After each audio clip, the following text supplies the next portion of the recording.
அன்பு சங்க பட்டப்படி பெருமக்களே, கூட்ட நெரிசல் அதிகமாக இருப்பதால் தங்களுடைய உடைமைகளையும் பொருள்களையும் இந்த பத்திரம் பாதுகாக்க காவல்துறை சார்பாக கூறிக்கொள்ளப்படுகிறது. அனைத்து பட்டங்களுக்கும் தீர்த்தங்களுக்கும் முந்தைய லிஸ்ட் முன்னாடி போகாதீங்க.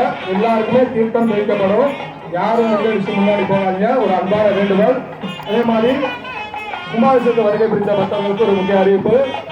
யாகசாலை உள்ளே சென்று அந்த யாக குண்டத்தை தயவு செய்து கலைக்கக்கூடாது. ஒரு அன்பான வேண்டுகோள். யாகசாலைக்கு வெளியே பூஜை செய்யப்பட்ட மகாலட்சுமி நாணயம், நமது முனீஸ்வரர் கோட்டாபுரமும் மஞ்சள் குங்குமம் திருமாங்கலைகளுடன் யாகசாலையில் வெளியே ஒரு டேபிள்ல வைத்து வழங்கப்படுகிறது. 101 கொடுத்து அந்த மகாலட்சுமி நாணயத்தை பெற்றுக் கொள்ளலாம். குபேர எந்திரம் வேண்டும் என்றவங்க 201 கொடுத்து வாங்கிங்க. யாகசாலைக்கு வெளியே மகாலட்சுமி நாணயமும் கோட்டாபுரமும் சிறப்பு பூஜை செய்யப்பட்டு வழங்கப்படுகிறது.